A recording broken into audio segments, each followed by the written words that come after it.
there, but essentially Montpellerin meetings were junkets for free market and so-called limited think tank and foundation staffers, their various professorial affiliates and proteges, and the principal donor financiers of it all, mostly from the United States and more specifically from Washington, D.C.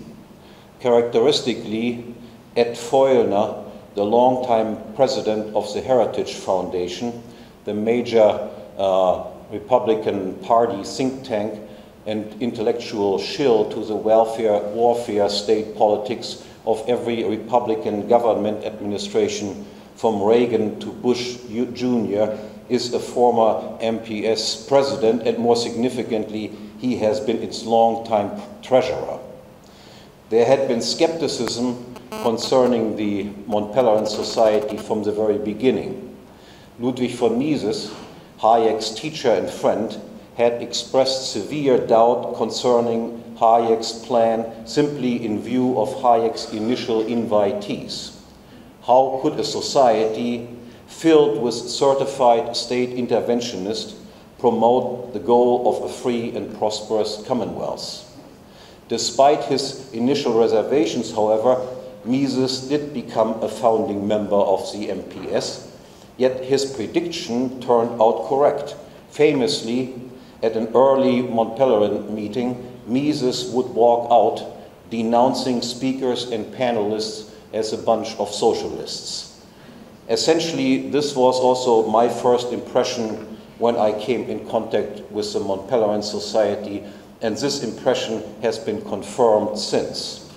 The Montpellerin Society is a society in which every right-wing social democrat can feel at home. True, occasionally a few strange birds are invited to speak, but the meetings are dominated and the range of acceptable discourse is delineated by certified state interventionists, by the heads of government-funded or connected foundations and think tanks, by central bank payrollees, by paper money enthusiasts, and assorted international educrats and researchocrats in and out of government. No discussion in the hallowed halls of the MPS of US imperialism or the Bush war crimes, for instance, or of the financial crimes committed by the Federal Reserve, and no discussion of any sensitive race issue, of course. Not all of this can be blamed on Hayek. He had increasingly lost control of the MPS already long before his death in 1992. But then Hayek did have much to do with what the MPS had become.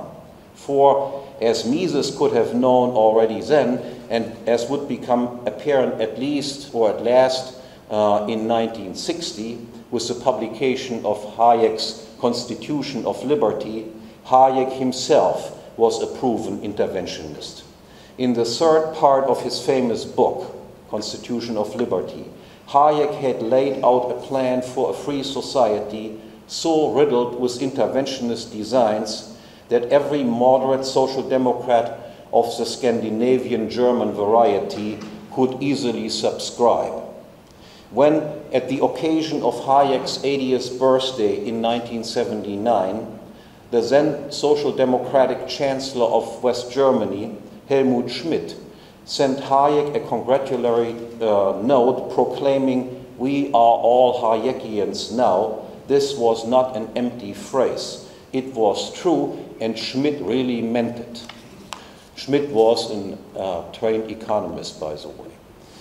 What I came to realize then was this: the deplorable development, as judged from a classical liberal vantage point, of the MPS was not an accident. Rather, it was the necessary consequence of a fundamental theoretical flaw committed not only by Hayek, but ultimately also by Mises with his idea of a minimal state. This flaw did not merely afflict the Montpellerin Society, it afflicted the entire limited government think tank industry that had sprung up as its offspring since the 1960s throughout the Western US-dominated world, and for which the Mont Pelerin Society had assumed the function of some sort of international. The goal of limited or constitutional government that Friedrich Hayek, Milton Friedman, James Buchanan, and other MPS grandes had tried to promote, and that every free market think tank today proclaims as its goal, is an impossible goal, much like it is an impossible goal to try squaring the circle. You cannot first establish a territorial monopoly of law and order, and then expect that this monopolist will not make use of this awesome privilege of legislating in its own favor. And likewise, you cannot establish a territorial monopoly of paper money production and then expect that the monopolist will not use its power of printing up ever more money. Limiting the power of the state, once it has been granted a territorial monopoly of legislation, is impossible. It is a self-contradictory goal. To believe that it is possible to limit government power, other than by subjecting it to competition, that is, by not allowing monopoly privileges of any kind to arise in the first place, is to assume that the nature of man changes as a result of the establishment of government. Very much like the miraculous transformation of man that socialists believe to happen with the onset of socialism. That is, the whole thing. Limited government is an illusionary goal. To believe it to be possible is to believe in miracles. The strategy of Hayek and the Mont Pelerin Society then had to fail. Instead of helping to reform or liberalize the Western states, as they intended or maybe only pretended to do, the Mont Pelerin Society and the international limited government think tank industry would become an integral part of a continuously expanding welfare warfare state system. Indicators of this verdict abound. The typical location of the think tanks is in or near the capital city, most prominently, of course, in Washington, D.C., because their principal addressee is the central government. They react to measures and announcements of government, and they suggest and make proposals to government. Most contacts of think tankers outside their own institution are with politicians, government bureaucrats, lobbyists, assorted staffers and assistants. Along with connected journalists, these are also the regular attendees of their conferences, briefings, receptions, and cocktail parties. There is a steady exchange of personnel between think tanks and governments, and the leaders of the limited government industry are frequently themselves prominent members of the power elite and the ruling class. Most indicative of all, for decades, the limited government movement has been a growth industry. Its annual expenditures currently run in the hundreds of millions of dollars, and billions of dollars likely have been spent in total since these institutions came into existence. All the while, state expenditure never and nowhere fell, not even once, but instead always and uninterruptedly increased to ever more dizzying heights. And yet, this glaring failure of the industry to deliver the promised good of limited government is not punished but perversely rewarded with still more ample funds. The more the think tanks fail, the more money they get. The state and the free market think tank industry thus live in perfect harmony with each other. They grow together in tandem. For limited government advocates such as Hayek and the entire free market think tank industry, this is obviously an embarrassment.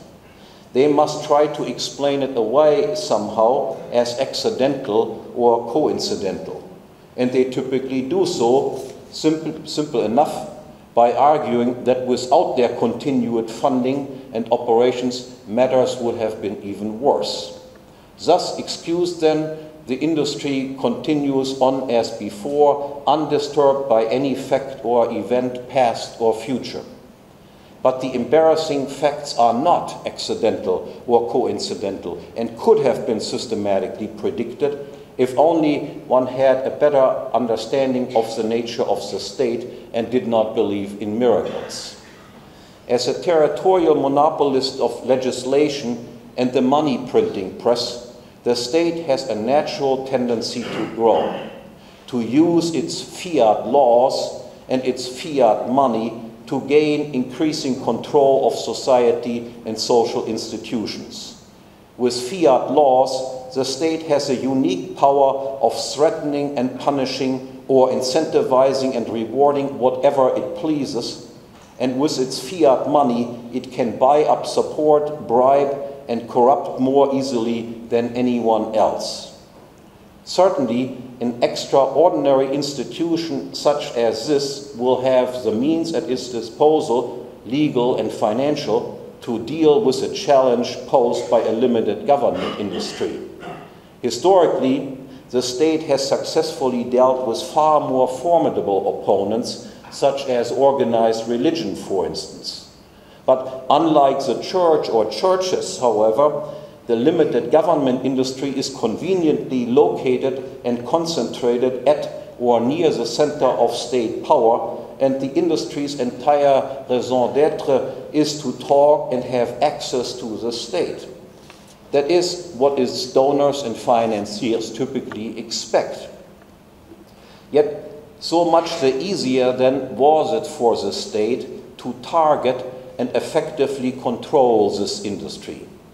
The state only had to set up its own bureaucracy in charge of free market relations and lure the limited government, NGOs, non-governmental organizations with conferences, invitations, sponsorships, grants, money, and employment prospects. Without having to resort to any threats, these measures alone were sufficient to ensure compliance on the part of the free market think tank industry and its assorted intellectuals. The market demand for intellectual services is very low and fickle, and hence intellectuals can be bought up cheaply. Moreover, through its cooperation with the free market industry, the state could enhance its own legitimacy and intellectual respectability as an economically enlightened institution, and thus open up still further room for state growth. Essentially, as with all so-called non-governmental organizations, the state managed to transform the limited government industry into just another vehicle for its own aggrandizement. What I learned from my experience with the Mont Pelerin Society then was that an entirely different strategy had to be chosen if one wanted to limit the power of the state. For socialists and social democrats, it is perfectly rational to talk and seek access to the state and to try marching through its institutions, because the left wants to increase the power of the state anyway. That is, the left wants what the state is disposed to do on its own by virtue of its nature as a territorial monopolist of law and order. But the same strategy is inefficient or even counterproductive if one wants to roll the power of the state back, regardless of whether one wants to roll it back completely and establish a stateless natural order, or roll it back only sharply or drastically to some glorious or golden status quo ante.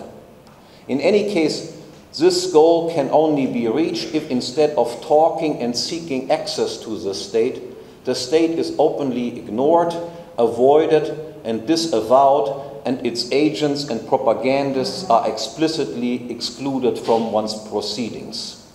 To talk to the state and include its agents and propagandists is to lend legitimacy and strength to it.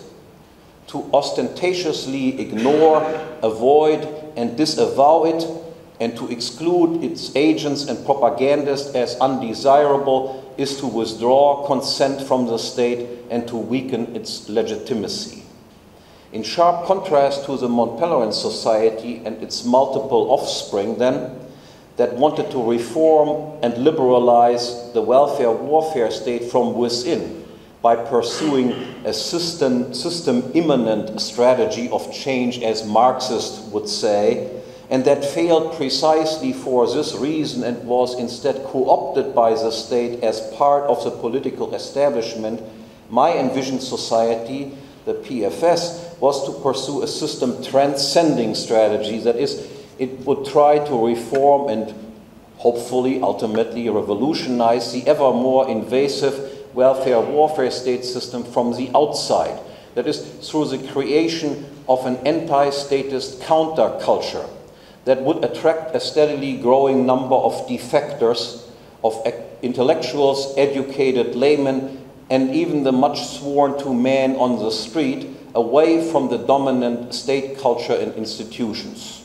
The PFS was to be this international spearhead, the avant-garde of this intellectual counterculture. Now, central to this counterculture was the insight into the perversity of the institution of a state, a territorial monopolist of law and order that can make and change laws in its own favor, does not and cannot, without assuming miracles, protect life and the property of its subjects, but is and always will be a permanent danger to them, the sure road to serfdom and tyranny. Based on this insight, then, the PFS was to have a twofold goal. On the one hand, positively, it was to explain and elucidate the legal, economic, cognitive, and cultural requirements and features of a free, stateless natural order. And on the other hand, negatively, it was to unmask the state and showcase it for what it really is. An institution run by gangs of murderers, plunderers, and thieves, surrounded by willing executioners, propagandists, sycophants, crooks, liars, clowns, charlatans, dupes, and useful idiots. And an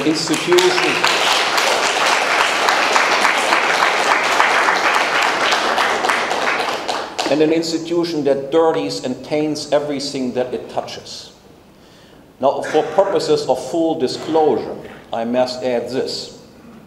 At the urging of my friend Jesus Huerta de Soto, who had been co-opted at a very young age into the Mont Pelerin Society by Hayek personally, I reluctantly applied for membership sometime in the mid-1990s.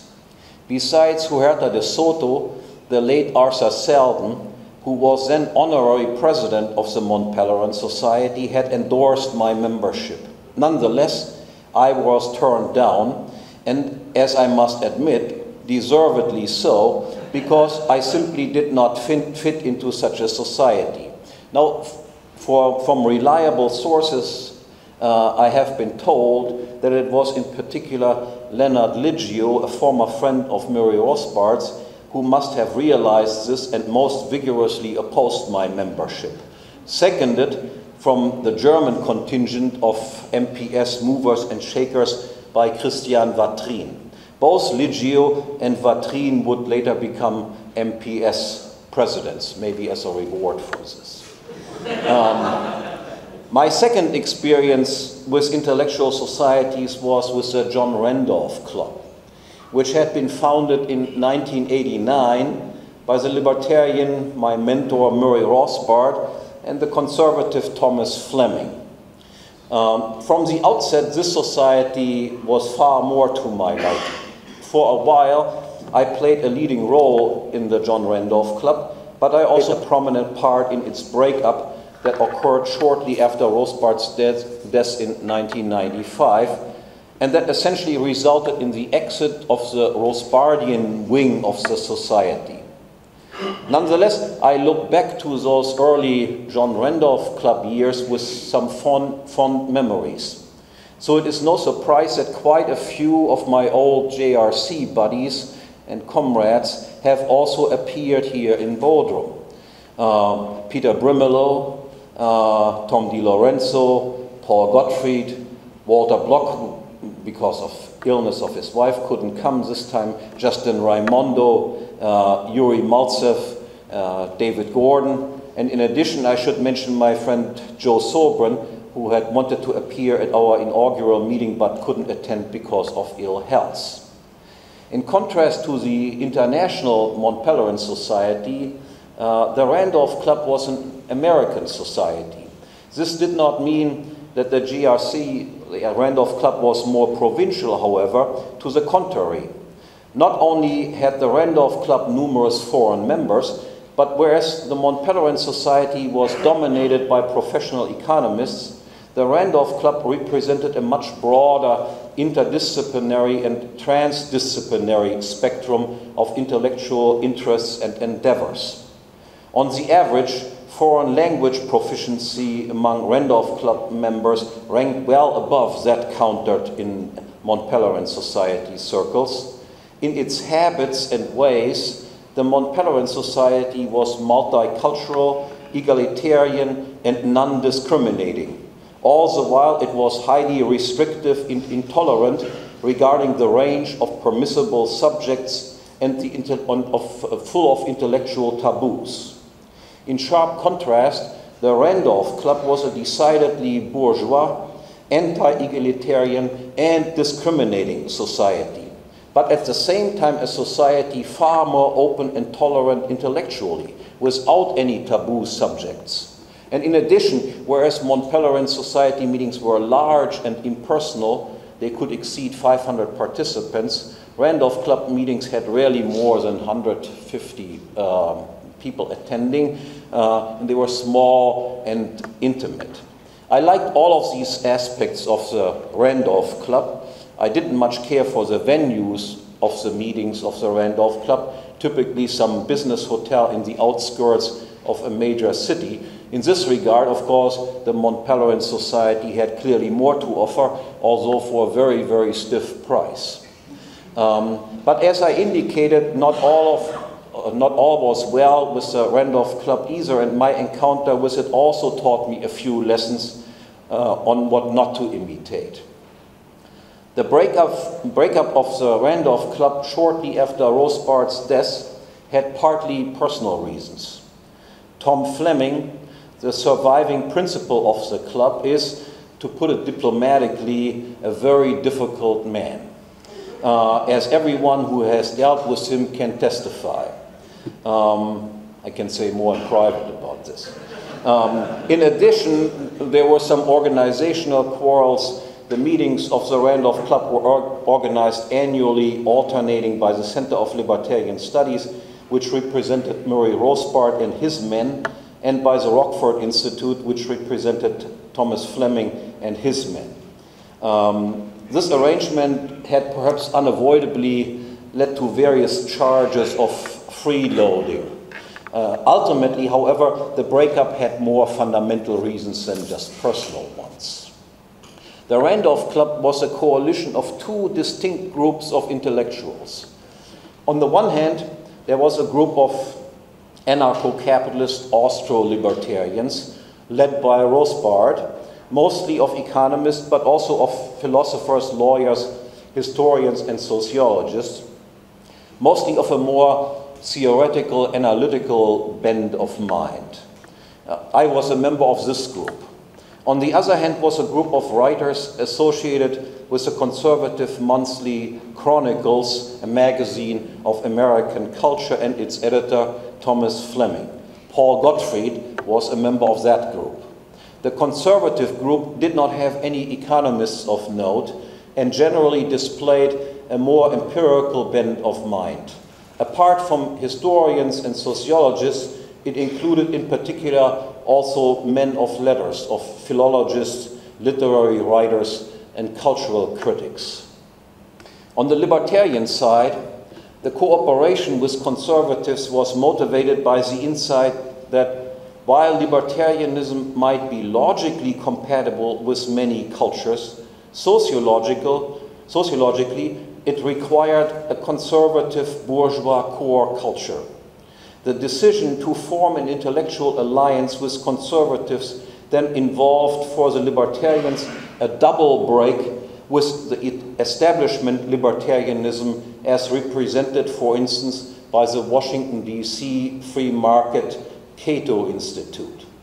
This establishment libertarianism was not only theoretically in error with its commitment to the impossible goal of limited government and centralized government at that, it was also sociologically flawed with its anti-bourgeois, indeed adolescent, so-called cosmopolitan cultural message of multiculturalism and egalitarianism, of respect no authority, of live and let live, of hedonism and libertinism. The anti-establishment Austro-libertarians sought to learn more from the conservative side about the cultural requirements of a free and prosperous commonwealth. And by and large, I think they did and learned their lesson. At least I think that I did. For the conservative side of the alliance, the cooperation with the Austrian anarcho-capitalists signified a complete break with the so-called neoconservative movement that had come to dominate organized conservatism in the United States, and which was represented, for instance, by such Washington, D.C. think tanks as the American Enterprise Institute and the Heritage Foundation. The paleo-conservatives, as they came to be known, opposed the neoconservative goal of a highly and increasingly centralized, economically efficient welfare warfare state as incompatible with the traditional conservative core values of private property, of family and family households, of local communities, and of their protection. There were some points of contention between the paleo-cons and the libertarians on the issue of abortion and immigration, and on the definition and necessity of government. But these differences could be accommodated in agreeing that their resolution must not be attempted on the level of the central state or even some supranational institution such as the United Nations, but always on the smallest level of social organization, that is, on the level of families and of local communities. For the paleo-cons, secession from a central state was not a taboo, and for the Austro-libertarians, secession had the status of a natural human right, while establishment libertarians, such as the Cato Institute, typically treat secession as a taboo subject. Hence, cooperation with the conservatives and the libertarians was possible. Moreover, the cooperation with the Austro-libertarians was to afford the conservatives the opportunity of learning sound Austrian school economics, which was an acknowledged gap and weakness in their own intellectual armor, especially vis-à-vis their neoconservative opponents. However, with some notable exceptions, the conservative group failed to live up to these expectations. And this, then, was the ultimate reason for the breakup of the Libertarian Conservative Alliance that was accomplished with the John Randolph Club, namely that while the Libertarians were willing to learn their cultural lesson, the conservative did not want to learn their economics. This verdict and the consequent lesson was not immediately clear, of course. It was driven home only in the course of the events. In the case of the Randolph Club, the event had a name. It was Patrick Buchanan, a TV personality, commentator, syndicated columnist, best-selling book author, including some serious works on revisionist history, a very charismatic man, witty, and with great personal charm, but also a man with a deep and lasting involvement in Republican Party politics. First as a Nixon speechwriter, and then as a White House Director of Communications under Ronald Reagan. Pat Buchanan did not participate directly in Randolph Club meetings, but he had personal ties to several of its leading members on both sides of the club, but especially to the Chronicles group, which included some of his closest personal advisors. And he was considered a prominent part of the countercultural movement that was represented by the Randolph Club. In 1992, Buchanan challenged then sitting President George Bush for the GOP presidential nomination. He would do so again in 1996 when he challenged Senator Bob Dole for the Republican nomination. And again in 2000, he would run as a presidential candidate for the Reform Party. Now, Buchanan's challenge was impressive at first, nearly upsetting Bush in the New Hampshire primary, and it initially caused considerable enthusiasm in Randolph Club circles. However, in the course of Buchanan's campaign, and in reaction to it, open dissent between the two Randolph Club camps broke out regarding the correct strategy.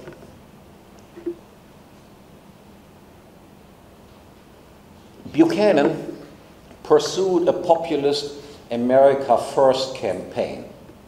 He wanted to talk and appeal to the so-called middle Americans who felt betrayed and dispossessed by the political elites of both parties.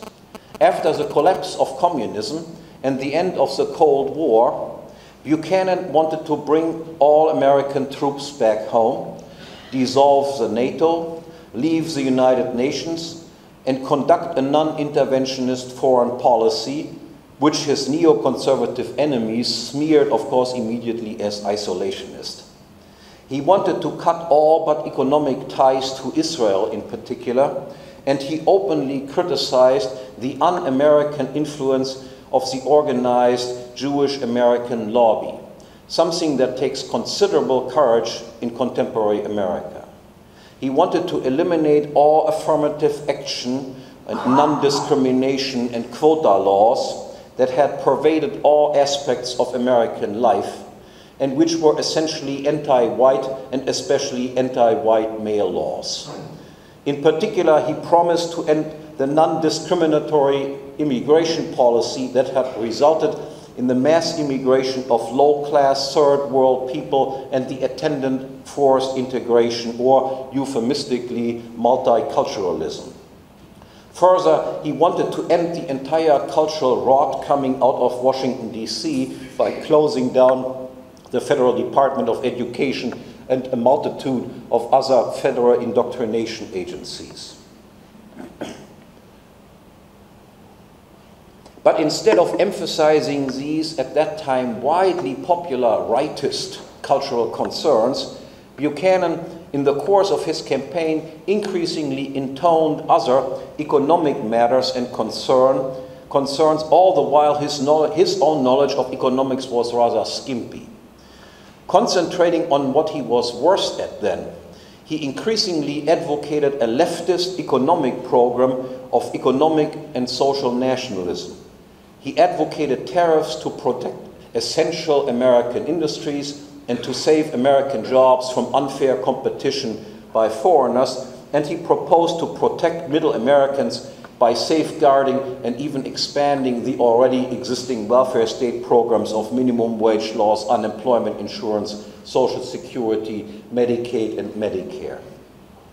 When I explained in a speech before the Randolph Club that Buchanan's rightist cultural and on the other hand his leftist economic program was theoretically inconsistent and that his strategy must consequently fail to reach its own goal, that is, that you cannot return America to cultural sanity and strengthen its families and communities and at the same time maintain the institutional pillars that are the central cause for the cultural malaise, that protectionist tariffs cannot make Americans more prosperous but less, and that a program of economic nationalism must alienate the intellectually and culturally indispensable bourgeoisie while attracting the, for us and our purposes at least, useless proletariat.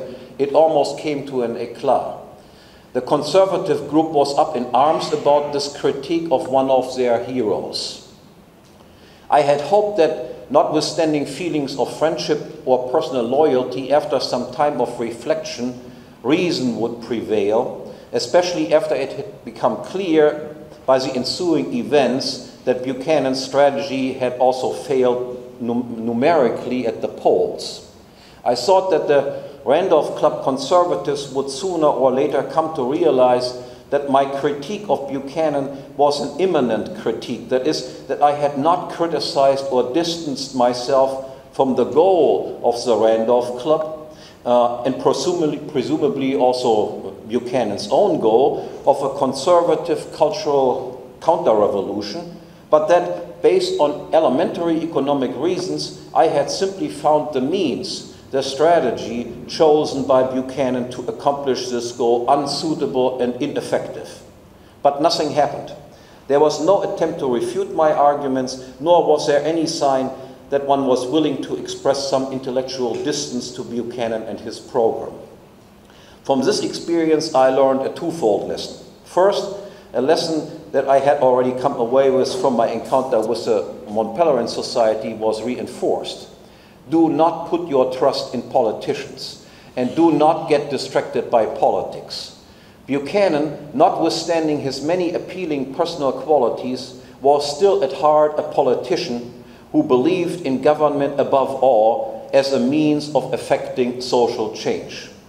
Second, and more generally, however, I learned that it is impossible to have a lasting intellectual association with people who are either unwilling or incapable of grasping principles of economics.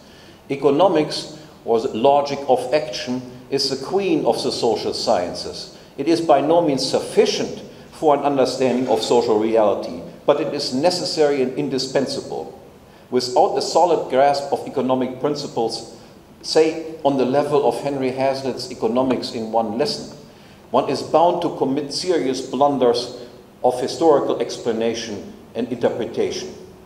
Thus I concluded that the Property and Freedom Society not only had to exclude all politicians and government agents and propagandists as objects of ridicule and contempt, as emperors without clothes and the butt of all jokes, rather than objects of admiration and emulation, but it also had to exclude all economic ignoramuses. When the JRC broke apart, this does not mean that the ideas that had inspired its formation had died out or did no longer find an audience. In fact, in the United States, a think tank dedicated to the same ideas and ideals had grown up in the meantime. The Ludwig von Mises Institute, founded in 1982 by Lew Rockwell, with Murray Rothbard as its academic head, had started out as just another limited government think tank. Although Rothbard and all other leading Mises Institute associates were themselves anarcho-capitalist Austrians.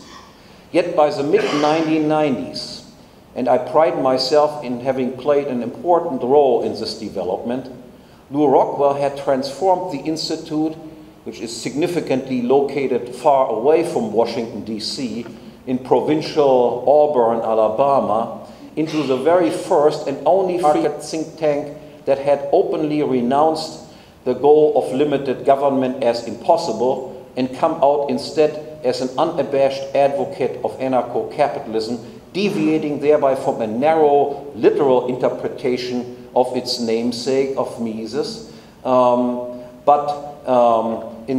staying in fact true to its spirit in pursuing the rigorous Misesian praxeological method to its ultimate conclusion. This move was financially costly at first, but under Rockwell's brilliant intellectual entrepreneurship, it had eventually become an enormous success, easily outcompeting its far richer limited government libertarian rivals such as the Cato Institute in terms of reach and influence.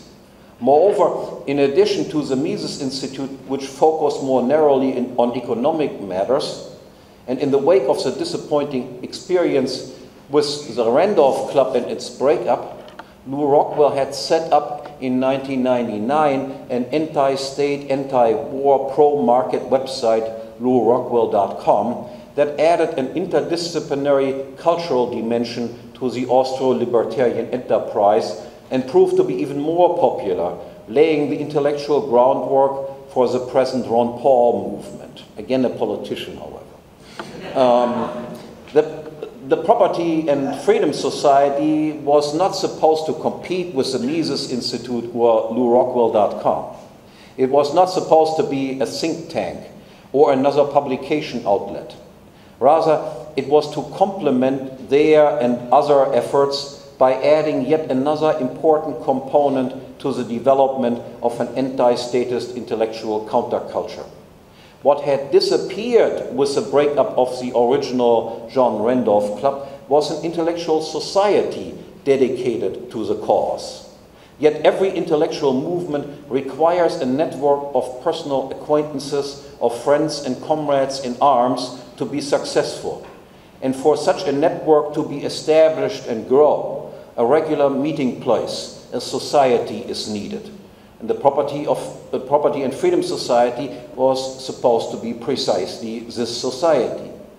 I wanted to create a place where like-minded people from around the world would gather regularly in mutual encouragement and in the enjoyment of unrivaled and uncensored intellectual radicalism. The society was supposed to be international and interdisciplinary, bourgeois by invitation only, exclusive and elitist, for the few elect who can see through the smokescreen put up by our ruling classes of criminals, crooks, charlatans and clowns. After our first meeting 5 years ago, here at the Karia Princess, my plan became more specific still. Inspired by the charm of the place in its beautiful garden, I decided to adopt the model of a salon for the Property and Freedom Society in its meeting. The dictionary defines a salon as a gathering of intellectual, social, political, and cultural elites under the roof of an inspiring hostess or host, partly to amuse one another and partly to refine their taste and increase their knowledge through conversation.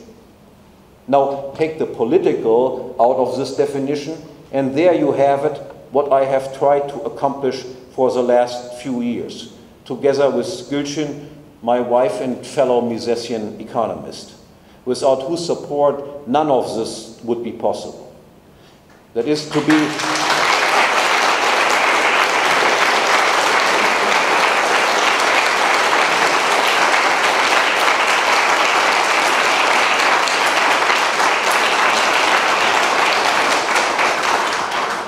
So what we want to be is to be hostess and host to a grand and extended annual salon, and to make it, with your help, the most attractive and illustrious salon there is.